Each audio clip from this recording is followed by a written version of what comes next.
Okay, so today we're diving into something that a lot of people think they understand. Oh.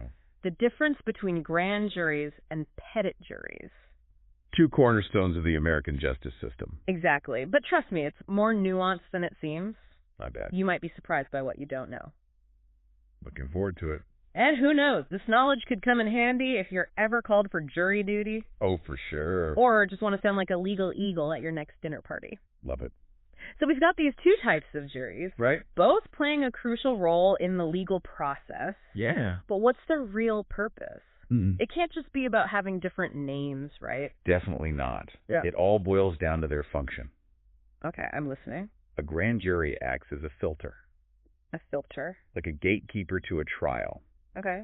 Their job is to examine the evidence presented by the prosecution Uh-huh. and decide whether there's even enough to formally charge someone. So they're not deciding guilt or innocence at this stage.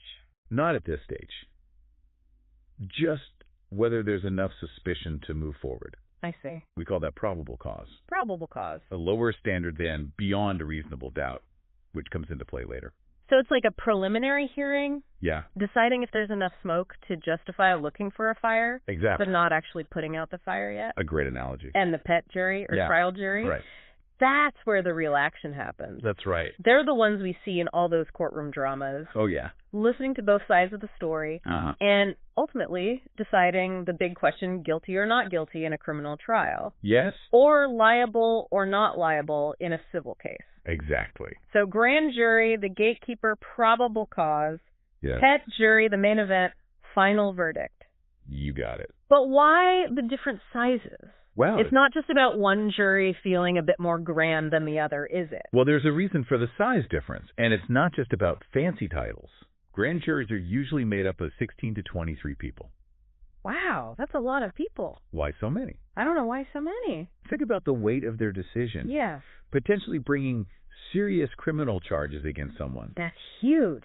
To ensure a thorough and fair review, you need a larger group Uh-huh. that reflects a broader cross-section of the community. Okay. It's about having diverse perspectives and experiences represented. I see. So more heads to ponder the evidence Right. and hopefully a more balanced decision. Yeah. But then wouldn't that make reaching a decision a logistical nightmare? You'd think so. Okay. But remember, the grand jury only needs to decide if there's probable cause. Right. Not absolute certainty. Exactly. They're looking for a reasonable basis to move forward, Gotcha. not a unanimous decision like a petit jury. Okay, that makes sense. It's like getting a group of friends to agree on a movie. Uh-huh. Yeah. Much easier with a smaller group, right? Exactly. Petit juries with their 6 to 12 members Yes. allow for more focused deliberation, which is crucial when you need a unanimous or near unanimous decision for a verdict. It is. Imagine trying to get 23 people to agree on every detail. Oh, my goodness. It's a recipe for gridlock. Totally. Oh, I can only imagine the debates. Yeah. So we've got the size difference, but there's also this striking contrast in their proceedings. Right. One happens behind closed doors, Yes. shrouded in secrecy, Mm-hmm. while the other is a very public affair. That's right. While the mystery surrounding grand juries... It's all about protecting the rights of the accused at a stage where they haven't even been formally charged. Okay. Remember, if the grand jury decides there's not enough evidence, A no bill. what we call a no bill, Mm. the case ends right there. Oh, wow. No trial, no public scrutiny, their reputation remains intact. So it's like a shield for the accused until there's a real reason to go public. Exactly. It definitely adds a layer of intrigue to the whole process. It does. But on the flip side, petit jury trials are public for a reason. Yes, they are. This transparency allows for public scrutiny and ensures fairness. That's right. We want the public to see how the justice system works, to hold it accountable, and to understand the reasoning behind verdicts. Makes sense. It's like those courtroom dramas that captivate the nation, right? Oh, yeah. The O.J. Simpson trial comes to mind. Definitely. Everyone was glued to their screens watching every twist and turn. It was a spectacle. That level of transparency is essential for public trust in the system, wouldn't you say? Absolutely. It's a cornerstone of our democracy. Hmm. But let's move on to what really makes these juries tick. Okay, what's that? Their decisions and the weight they carry. How do they decide? Yeah, how do they decide? What tips the scales for a grand jury to issue an indictment? Mm. And what leads a petit jury to that life-altering guilty verdict? Mm. It all comes down to the standard of proof, The standard of proof. the level of certainty required for each jury to make their decision. Right. And as you might imagine, the stakes are higher for a petit jury, so the standard is much tougher to meet. That makes sense. After all, we're talking about potentially taking away someone's freedom versus just deciding if there's enough suspicion to investigate further. Right. So break it down for us. Sure. What are these different standards, Okay. and how do they play out in practice? For a grand jury, it's all about probable cause. Probable cause? Like we talked about earlier. Right. It's not about proving guilt beyond a shadow of a doubt, but rather asking, is there enough smoke to suggest a fire might be burning? Enough evidence to warrant a closer look. Exactly. So it's more about raising a red flag than presenting a full-blown case. You got it. But when it comes to a petite jury in a criminal trial, the bar is set much higher. Much higher. They need to be convinced beyond a reasonable doubt of the defendant's guilt. That's right. And that's the highest standard of proof in our entire legal system. It is. It means the evidence has to be so strong, so convincing, that there's virtually no other logical explanation. Right. Wow, beyond a reasonable doubt. That's a weighty phrase. It is. You can really feel the gravity of that decision knowing someone's fate hangs in the balance. Absolutely. And in civil cases where it's not about guilt or innocence, right, but about determining responsibility, who's liable for damages, the standard is preponderance of the evidence. Preponderance of the evidence. It's less stringent than beyond a reasonable doubt. Okay. But still requires careful consideration. I see. Basically, it means the side with the stronger evidence wins. Even if it's just slightly stronger? Even if it's just slightly stronger. So imagine a scale. Okay. Whichever side tips down, even a little bit, wins the case. That's a great way to visualize it. I try. It's not about overwhelming proof. Yeah? But about which side presents the more compelling argument based on the evidence. Okay, so we've got different sizes, different levels of secrecy, different standards of proof. It's all starting to click into place. Good. But let's talk about the big moment, the outcome. The outcome. What happens when each jury reaches a decision? Okay. And what are the implications for the accused?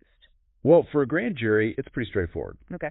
They either issue an indictment, which is a formal charge leading to a trial, right, or they issue a no bill. A no bill. Meaning they found insufficient evidence. Okay. And the case ends right there. So it's like a fork in the road. Yeah. One path leads to a full-blown trial. The other to freedom, at least for now. Precisely. Now, for a petit jury, the possibilities are a bit more nuanced. More nuanced, how so? In a criminal case, they can find the defendant guilty or not guilty. Right. And in a civil case, they determine liability. Okay. And often the amount of damages to be awarded.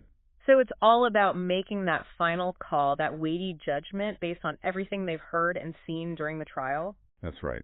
But what happens if they can't agree? Oh. We briefly touched on this earlier. Yes. The infamous hung jury. Ah, the hung jury. What does that mean for the case and the people involved? It's a situation that throws a wrench into the works. How so? Injecting uncertainty and complexity into the legal process. Okay. Essentially, it means the jury, despite their best efforts, couldn't reach a unanimous decision. So they just couldn't agree. They couldn't agree. Yeah. Remember that high standard of beyond a reasonable doubt in criminal cases? Well, sometimes, even after all the evidence and deliberations, the jury remains divided. Divided. Some believe the standard has been met, others aren't convinced. So it's not about innocent until proven guilty anymore. It's more like, we just can't agree. That's a good way to put it. What happens then? Well, Does the defendant just walk free? Not quite. Yeah. It doesn't automatically mean the defendant is off the hook. Okay. It means the prosecution has a choice to make. A choice about what? Do they retry the case with a new jury, hoping for a different outcome? Or do they drop the charges altogether? So it's back to square one with all the time, expense, and emotional toll of another trial. Right. And for the defendant, it's agonizing limbo, not knowing what the future holds. Absolutely. It really highlights the human element in all of this, doesn't it? It does. These aren't just abstract legal concepts. No. They have real-world consequences for real people. They do. You hit the nail on the head. Thanks.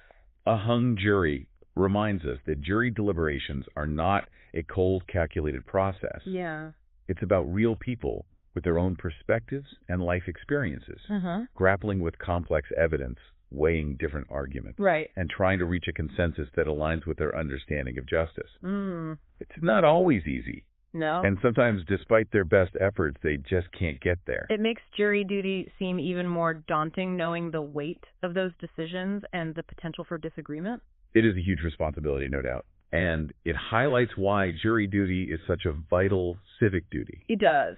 You're not just passively observing the legal system. Sure. You're actively participating in it, shaping its outcomes through your careful consideration and deliberation. Wow. It's about ensuring fairness and accountability. Right. And sometimes that means having the courage to stand by your convictions, even if it means disagreeing with your fellow jurors. It's a powerful reminder that our justice system relies on ordinary citizens, not just legal experts, to ensure justice is served. I agree. But let's go back to those rights we mentioned earlier. Oh. You said defendants have more rights in front of a petit jury than a grand jury? Yes. Why is that? Well, it seems counterintuitive. All right. Should they have the same protections regardless of the type of jury? It goes back to the fundamental difference in their purpose. Okay, the purpose. A grand jury is simply deciding if there's enough evidence to warrant a trial. Right. The defendant hasn't even been formally charged at that point. I see. A petit jury, on the other hand, is tasked with determining guilt or innocence. The stakes are much higher. And therefore, the defendant needs greater protections to ensure a fair trial. That makes sense. So what kind of rights are we talking about? Mm-hmm. What are those crucial safeguards that kick in during a trial? Well, one of the most fundamental rights is the right to be present at your own trial. To be present at your own trial. It sounds obvious, right? Yeah. You'd want to be there to hear the evidence against, you see the witnesses, and consult with your attorney throughout the process. It seems like a no-brainer. It does. You wouldn't want to be excluded from something that could determine your future. Exactly. Yeah. But remember, defendants are not present during grand jury proceedings. They're not. No. The whole process happens behind closed doors. Oh, wow. Partly to protect their reputation if an indictment isn't issued. Right. But during a trial, they have the right to be there, front and center, participating in their own defense. Okay, that's a big difference. What else sets a trial apart in terms of protecting the defendant's rights? Another crucial right is the right to legal representation. To have an attorney. To have an attorney by your side, advising you, cross-examining witnesses, and presenting your own evidence. So it's like having a champion in your corner, someone who knows the legal system inside and out. Exactly. You can fight for your rights. That's right. Yeah. It levels the playing field. It does. Ensuring even those who can't afford high-powered lawyers still have a fair shot at justice. Absolutely. And this right to an attorney applies to both criminal and civil trials. It does. It's a fundamental principle of our justice system that everyone, regardless of their means, deserves competent legal representation. Absolutely. It's all about fairness. To make sure the process is as balanced as possible. Okay. What other rights come into play during a trial that wouldn't be relevant during grand jury proceedings? Well, there's the right to confront your accusers. To confront your accusers. To cross-examine witnesses who testify against you. Oh, this ensures the jury hears both sides of the story and can assess the credibility of the witnesses. I see. It's a cornerstone of our adversarial system of justice. Adversarial system. Based on the idea that the truth is most likely to emerge when both sides have a chance to present their case and challenge the other side's evidence. It's like a legal tug of war with the jury acting as the referee. Exactly. Deciding which side has the stronger pull. Yes. And the defendant has the right to be in the middle of that tug of war. Right. Not just watching from the sidelines. That's a great analogy. Thanks. It highlights how crucial the jury's role is. Yeah, but their role. They're not just passive observers. They're active participants in the search for truth and justice. Truth and justice. Weighing the evidence, considering the arguments, and ultimately making decisions that can have a profound impact on people's lives. And with that responsibility comes a lot of pressure. We're talking about decisions that can shape someone's future, their freedom, their reputation, their livelihood. Absolutely. It's not something to be taken lightly. No, it's not. Whether it's a grand jury deciding whether to indict, a petit jury reaching a verdict, or even a hung jury forcing a reassessment of the case, their deliberations have real-world consequences. It's a lot. It is. And that's why it's so important to understand the nuances of these two types of juries. Okay. Their roles, their procedures, and the standards they apply. Yeah. It's about being an informed citizen. Right. Understanding how our justice system works. And appreciating the complexities involved in ensuring fairness and accountability. And it's about recognizing the vital role that ordinary citizens play in this process. It is. Whether you're ever called for jury duty or not. Yeah. Understanding the distinction between grand juries and petit juries empowers you to engage with the legal system in a more informed and meaningful way. Absolutely. So there you have it, folks. The ins and outs. The ins and outs of grand juries and petit juries. We did it. Hopefully you're feeling a little more enlightened about these vital players in our legal system. I hope so. We've covered a lot of ground. A lot. Their distinct purposes, the secrecy of grand juries, right? The public nature of trials, yeah. Those nail-biting hung juries. Oh, yeah. And, of course, those all-important standards of proof. So important. It's been quite a journey. It has. And it all boils down to this. Okay. Grand juries decide if there's even enough evidence to go to trial, while petit juries determine guilt or innocence or liability in civil cases. Exactly. And these distinctions are not just legal technicalities. No, they're not. They reflect that fundamental tension in our justice system, balancing the rights of the accused with the need to protect society. A delicate balance indeed. So, listeners, what stands out to you? What sparked your curiosity? Maybe you're wondering about the selection process for jurors. Ooh. Or the role of the judge in all of this. The judge? Or perhaps you're pondering the historical roots of these jury systems. Interesting. And how they've evolved over time. There's always more to explore. There is. More layers to uncover. So many layers. The legal system is a fascinating tapestry of laws, procedures, and human stories. It really is. And juries are right at the heart of it all. They are. And that's what we love about these deep dives. I know, I love it. Uncovering the hidden depths of seemingly familiar topics. Yeah. It's about empowering you, our listeners, to engage with the world around you in a more informed and critical way. Absolutely. So keep those questions coming. Keep exploring. Keep learning. Because, as we always say, knowledge is power. It is. And understanding how our systems work is the first step towards making them work better for everyone. I agree. And on that note, yes, we'll wrap up our deep dive for today. Until next time. Let us know if you'd like to explore other aspects of the justice system. Sounds good. Until next time. Happy diving. Happy diving. It is. Understanding the distinction between grand juries and petit juries empowers you to engage with the legal system in a more informed and meaningful way. Absolutely. So there you have it, folks. The ins and outs. The ins and outs of grand juries and petit juries. We did it. Hopefully you're feeling a little more enlightened about these vital players in our legal system. I hope so. We've covered a lot of ground.